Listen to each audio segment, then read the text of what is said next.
네, 오랜만에 우리 마태복음 내용을 또 시작하게 됐습니다. 오늘은 어린이 주일인데 여러분도 어린입니다. 결혼하기 전까지 어린이로서의 사명을 다하고 마음껏 즐기세요. 그래서 청년으로서 이쁘게 또 아름답게 선하게 또 칭찬도 많이 받고 자신감 있게 살아갔으면 좋겠어요.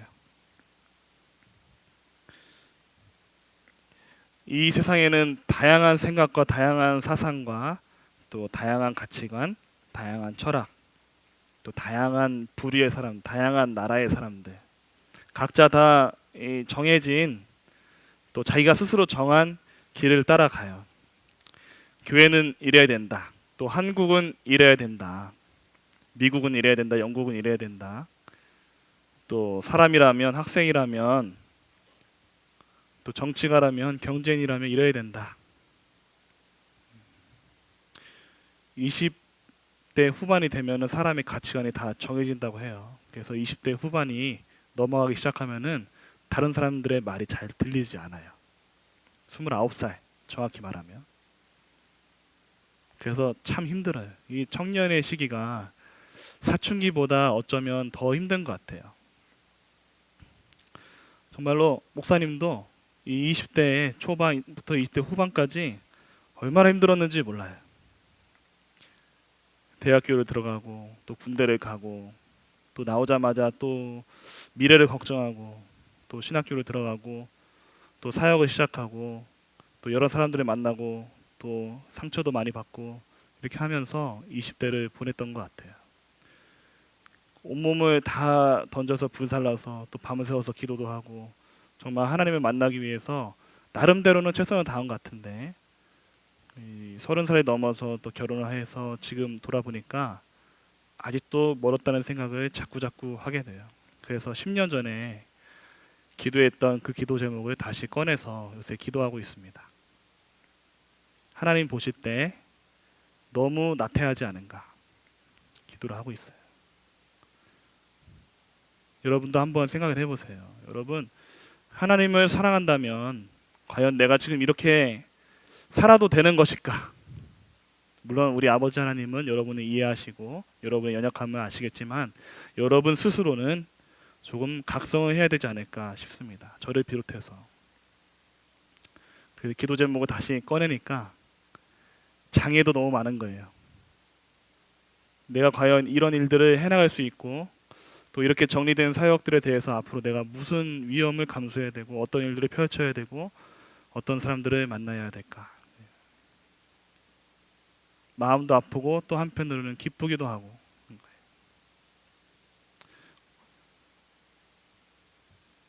여러분 이 세상에 각자 자기가 정한 길을 정해서 가지만 어른으로서 자기의 책무를 정하면서 가지만 그 누구도 자신의 삶의 방식이 맞다고 말할 수는 없어요. 이 세상에 통할 수 있는 절대적인 진리와 절대적인 삶의 길을 제시하실 수 있는 분은 우리 하나님밖에 없죠. 예수님조차도 하나님 한 분만이 절대로 선하고 그분이 진짜 선생이라고 진짜 주님이라고 예수님도 그렇게 인정을 하셨어요. 여러분 제가 설교한다고 해서 제 설교가 다 맞는 것이 아니겠죠. 하나님의 부분만을 이야기하는 겁니다.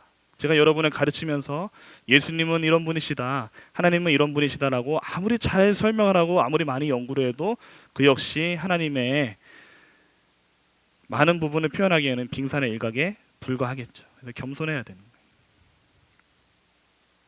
여러분의 얼굴이 다 한 명 한 명씩 다르듯이 여러분 각자 가는 길이 달라요. 예수님이 5장에 산상수훈을 시작합니다. 말씀을 전하기 시작해요. 산에 사람들 따로 데리고 올라가셔서 이 땅의 삶의 가치관이 아닌 하늘나라의 가치관을 갖고 살라고 예수님께서 말씀을 전하기 시작합니다. 예수님이 어떠한 존재였는가 잠깐 설명을 드리자면 이스라엘이 이제 멸망을 당하고 400년 동안 여러 큰 강대국들에 의해서 우리가 쉽게 역사책에서 보면 알 수 있는 큰 강대국들에 의해서 점령을 당하죠. 예수님 당시에는 로마라는 대제국에 의해서 점령을 당합니다. 수많은 나라 중에 하나였고 약소국 중에서 제일 약한 이스라엘 백성은 아무런 힘도 쓰지 못했죠. 그냥 어딜 가든지 다 배신자들이 있는 거 아닙니까? 근데 이 신정 사회에서 가장 맨 위에 존재하고 있는 이 바리새인들, 또 사두개인들, 서기관들, 이 사람들이 로마와 결탁을 하기 시작해요. 그래서 원래 바리새인들은 예수님이 태어나시기 전에 200년 전에 생겨났거든요. 우리가 비록 강대국에 의해서 점령을 당해서 비참한 생활을 하고 있지만 하나님의 말씀으로 율법으로 이 백성들을 잘 계도해서 하나님의 백성이 됨을 잃지 않도록 하자라고 일어난 무리가 바리새인들이에요.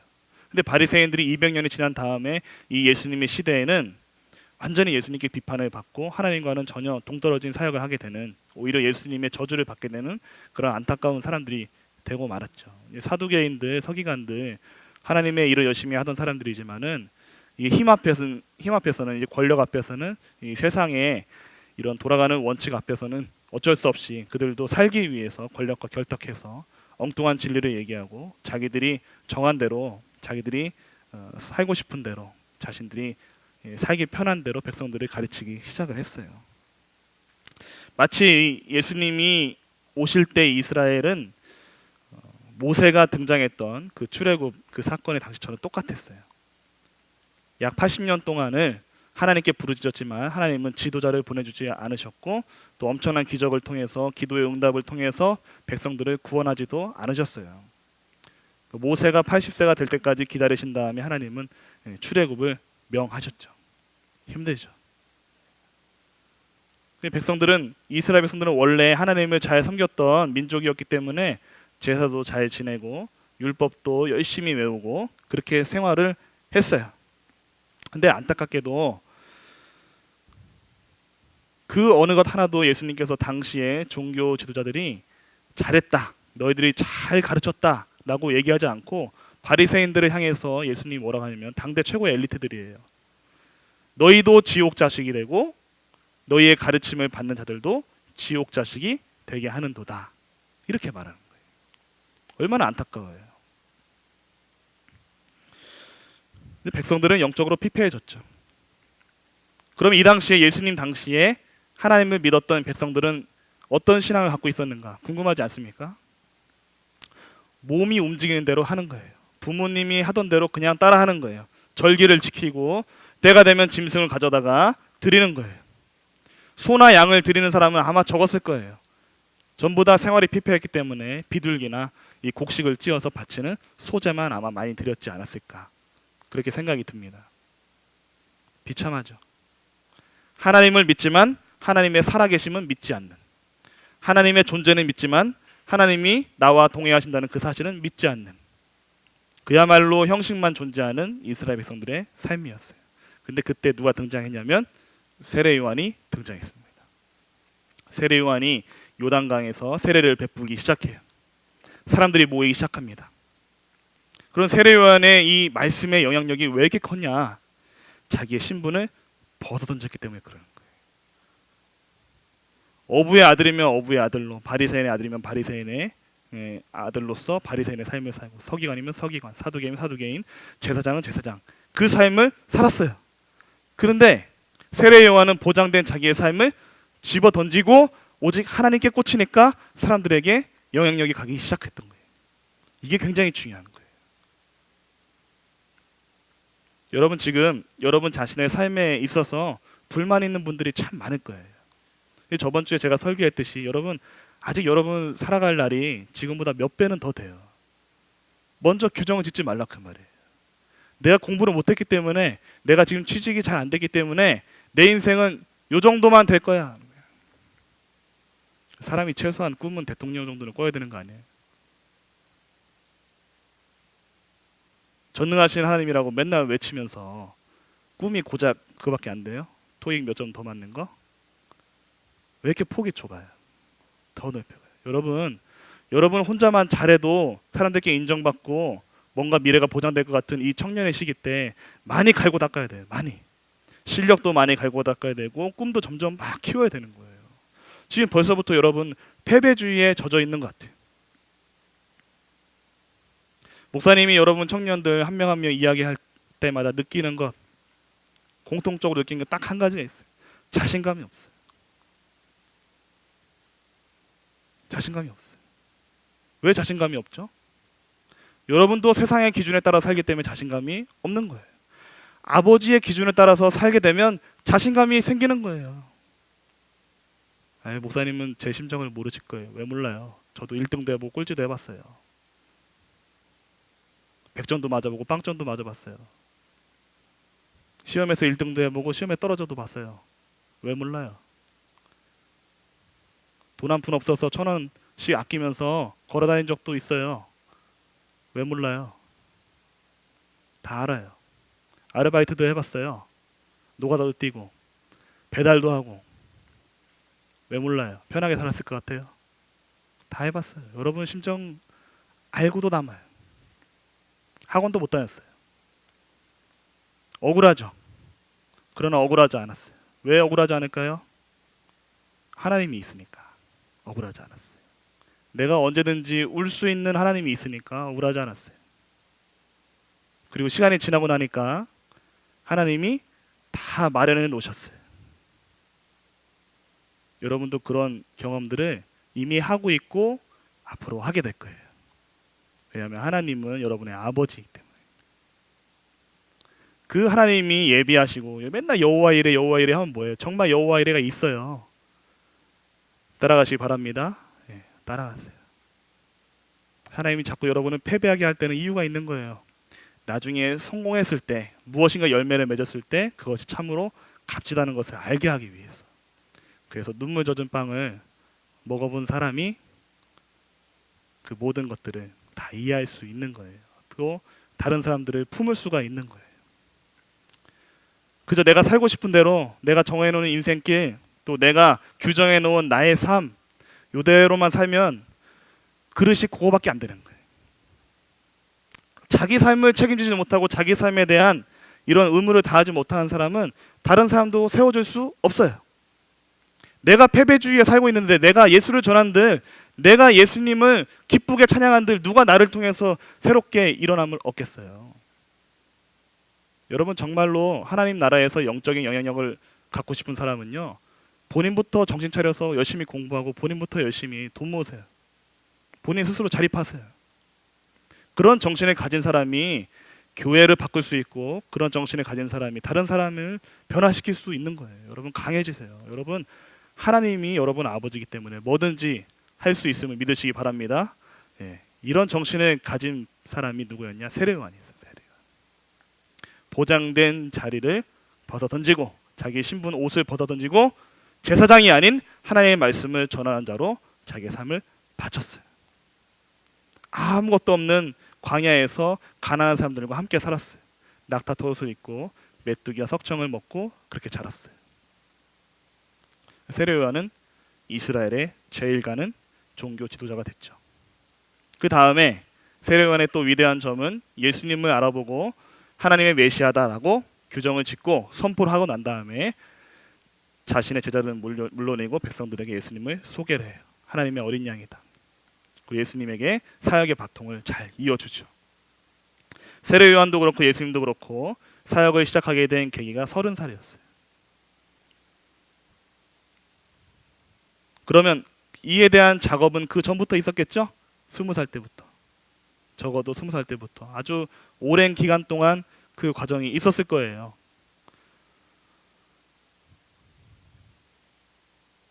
부끄럽습니다. 목사님은 나이가 한 살 한 살 넘어갈 때마다 부끄러워요. 그래서 요즘 어떤 기도를 하고 있냐면 24살 때, 25살 때, 26살 때 또 사역을 막 시작하게 될 때 그때 내가 어떤 기도를 했고 어떻게 내가 하나님께 헌신하기로 다짐했는지 자꾸 리마인드를 하고 있어요. 그때보다 지금 약해졌구나. 그래서 지금 회개의 시간을 갖고 있어요. 그래서 몇 년 안에 결단과 변화를 감내해야 될 것 같아요. 부끄러운 거예요. 예수님은 33살, 세례요한은 33살도 채 되지 않고 다 죽으면 다 했거든요. 그보다 더 많은 인생을 하나님께서 허락을 하셨는데 너무나 마음이 아픈 거예요. 아니 세례요한이잖아요. 예수님이잖아요. 아니에요. 하나님의 입장에서는 어떻게 보면은 동일한 기회를 주신 걸 수도 있어요. 예수님은 신이잖아요. 아니에요. 예수님은 인간으로서 최선을 다하셨어요. 삶의 모험으로. 그래서 여러분 33살이 넘어가면 여러분 인생은 덤으로 산다라고 생각하시기 바랍니다. 영적으로 그렇게 생각하시고 살면 여러분 그렇게 살게 돼 있어요. 최선을 다해서.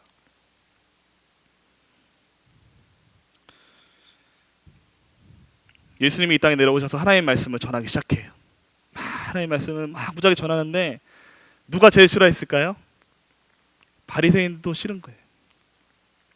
맨날 자기에게 일하는 이 절하는 사람들을 보고 그 기쁨으로 살았는데 바리새인들에게 제가 좀 선생님이 제자가 됐으면 좋겠습니다라고 그렇게 인사를 받았던 사람들인데 이 예수님이 와서 말씀을 전하니까 예수님한테 다 사람들이 몰리는 거예요. 바리새인들이 막 질투하기 시작해요. 그러면 왜 바리새인들이 영적인 영향력이 없었을까요? 자기들도 권력이 무서워서 지금 생활이 안정되니까 자기의 삶을 못 벗으니까 이스라엘 백성들도 못 살려낸 거예요. 머리만 살았지 입만 살았지 삶은 변하지 않는데 그 삶을 통해서 누가 변화를 받고 누가 영적인 영향력을 얻겠어요. 그래서 세례 요한이 변화를 줬죠. 예수님이 자신의 가족을 뒤로하고 공생의 사역을 위해서 자기의 삶을 다 바쳤더니 놀라운 기적들이 일어나기 시작하는 거예요. 사람들이 막 예수님을 향해서 몰리기 시작해요. 병자가 막 낫고 또 그동안 들어보지 못했던 신선한 말씀들이 막 전해지기 시작하는 거예요. 백성들이 막 신금을 울리기 시작하는 거예요. 사람들이 막 무릎을 꿇고 또 하나님께 기도하고 찬송하고 막 영광을 돌리기 시작을 하는 거예요. 갈릴리가 변화가 되고 온 유대와 또 사마리아, 수리아에 막 퍼지기 시작합니다. 예수님의 사역. 지금으로 말하면은 예수님이 여러분의 정신적인 문제도 해결해주고 육체적인 질병의 문제도 해결해주고 취직도 해주고 시험도 잘 보게 해주고 그렇게 여러분의 삶에 가까이에 있는 가장 시급한 문제를 해결해 주신 거예요. 그런 소문은 빠르죠. 여러분 우리나라에서 뭐 간암을 잘 고친다, 위암을 잘 고친다, 어느 병원이 잘한다라는 것은 손가락에 꼽히는 병원들 있죠. 그런 소문은 누가 내지 않아도 다 알죠. 예수님의 존재가 그렇게 급속도로 퍼진 거예요.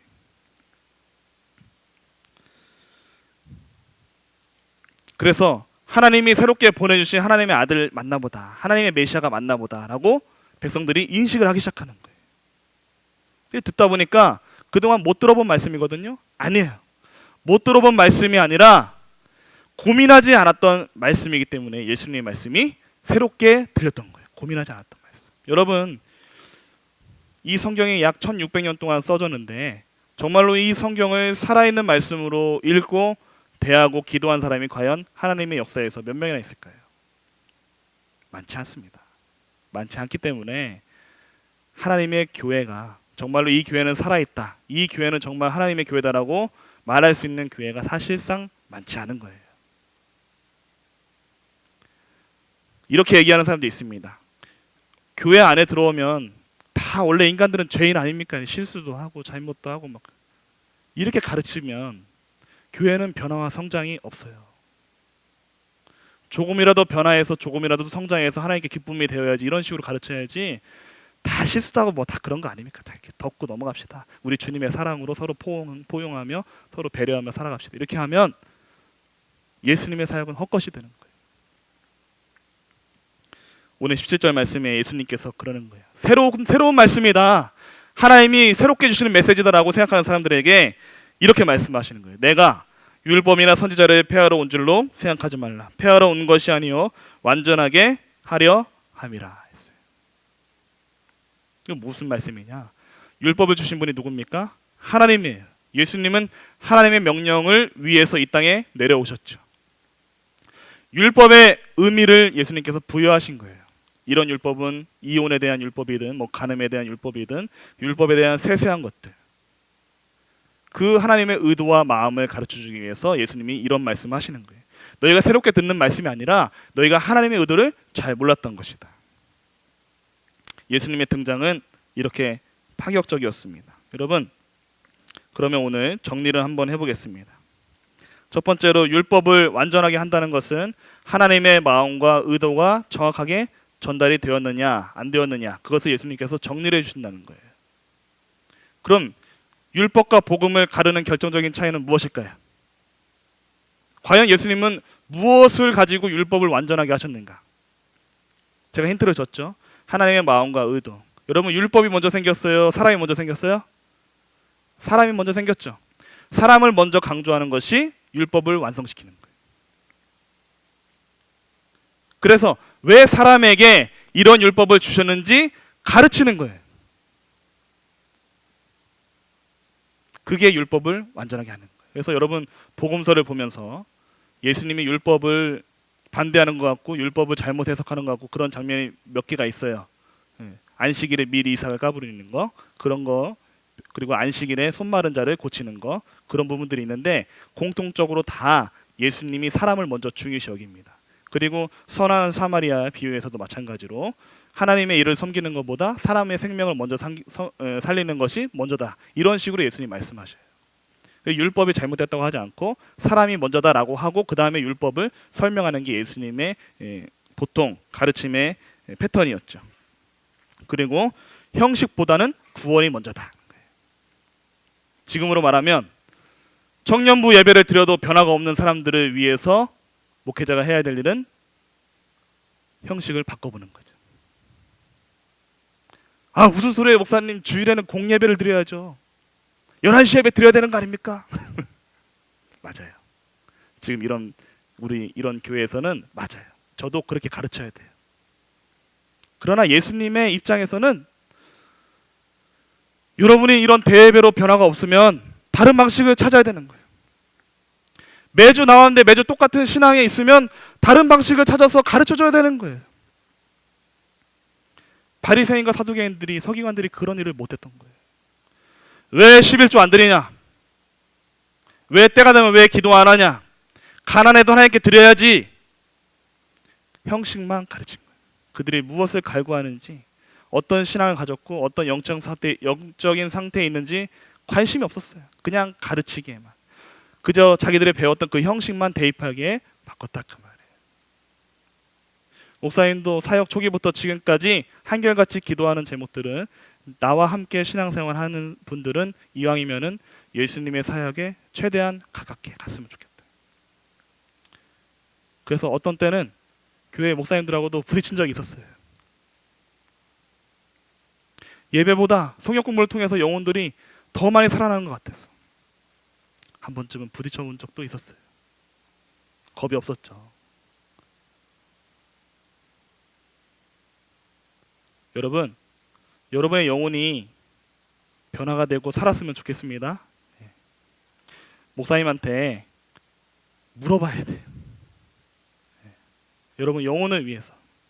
목사님이 실력이 없는 것 같으면은 실력 있는 분한테 가셔서 물어보세요. 예배를 아무리 드려도 기도를 아무리 해도 하나님이 없는 것 같아요. 하나님은 잘 모르겠어요. 물어봐야 되는 거예요. 물어봐야 성장이 있어요. 18절 말씀에 보면은 예수님이 이런 말씀을 하세요. 율법의 1.1획도 천지가 없어지기 전에는 없어지지 않는다. 율법은 하나님이 말씀하셨기 때문에 예수님은 율법을 하나도 버리지 않았어요. 율법에 대한 제대로 된 해석을 해주는 것이 예수님이 곧 율법을 지키는 거였어요. 그러면 이 시대에 예수님께서 진짜 원하시는 신앙인의 모습은 무엇이냐면은 율법에도 정통하고 복음에도 정통한 사람이에요. 율법과 복음의 사이에는 사람이 있어요. 둘 다 왔다 갔다 할 수 있어야 되는 거예요. 둘 다 아우를 수 있는 사람이 진짜 신앙인 거예요. 구약에 명령하신 하나님의 말씀과 사상도 이해하고 예수님의 사상도 이해해야 되는 거예요. 지금으로 말하면은 기존의 교회의 모든 일도 이해하고 자유로운 것도 이해하고 그런 거예요. 그런 목표는 딱 한 가지죠. 어떤 형식이 됐든 어떤 모양이 됐든 그 사람의 영혼을 위한 거죠. 여러분 지금 우리 이렇게 청년부 예배 드리는 거 얼마나 딱딱하고 얼마나 지루해요.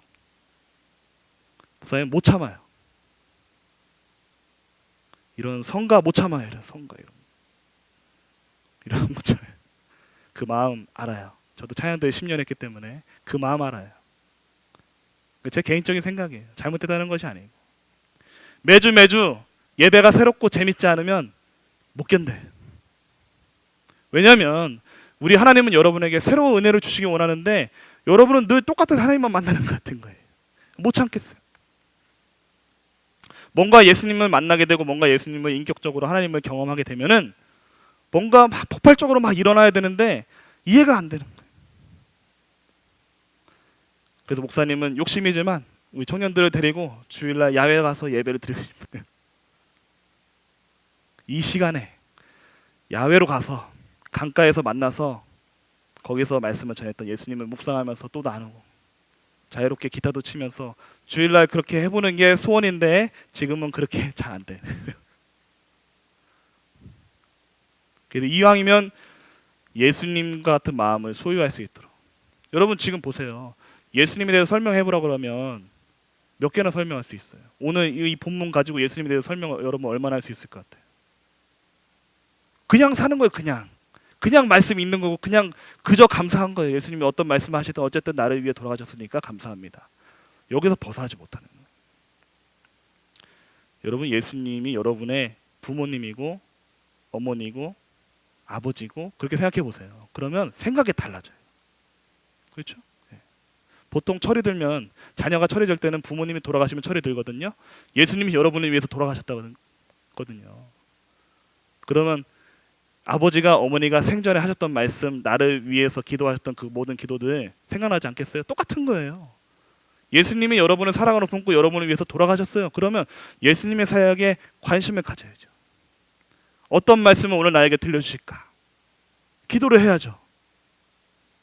그리고 내가 정한 나의 인생길보다 더 소중한 나의 사랑 예수님을 위해서 그 길을 가야 되지 않겠어요? 이 신앙의 기본 중에 기본이에요. 이게 되지 않으면 무슨 예배를 드려 무슨 소용이 있어요?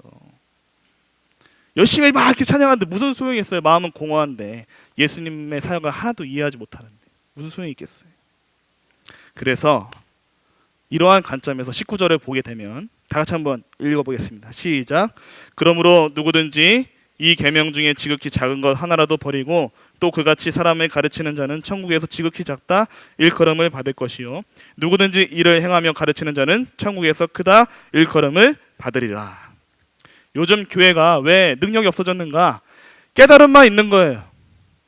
아, 천국에서 큰 사람들이 이런 말씀이구나. 칭찬받는 사람이 이런 깨달음이 있는 거예요. 아니죠. 예수님의 이 말씀의 포인트는 무엇이냐면은 이를 행하며 가르치는 자.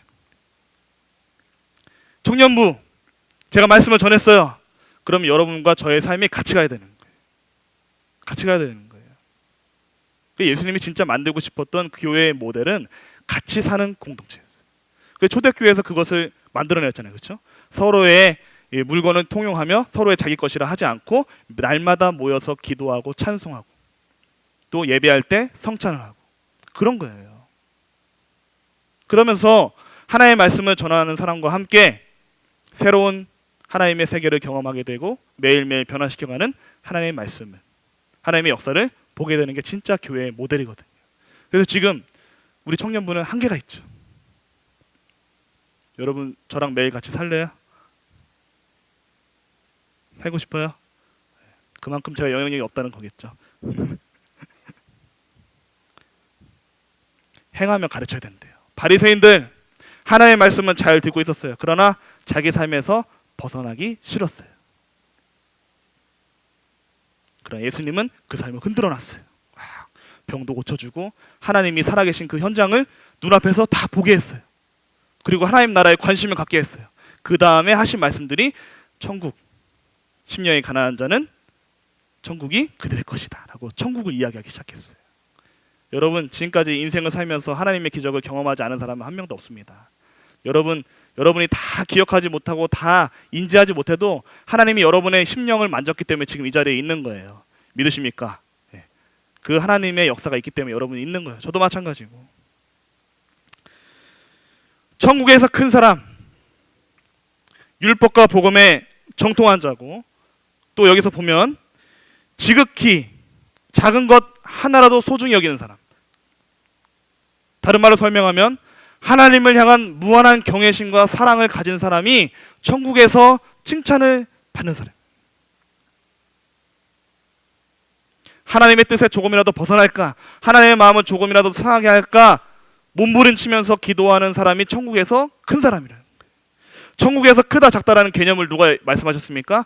예수님이 말씀하셨어요. 여러분 막 가슴이 떨려야 되는 거예요.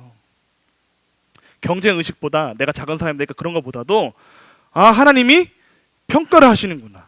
천국에서 크다고 인정받는 사람은 따로 있구나라고 여러분 가슴이 떨려야 되는 거예요. 그래야 여러분 진짜 하나님을 사랑하는 거예요.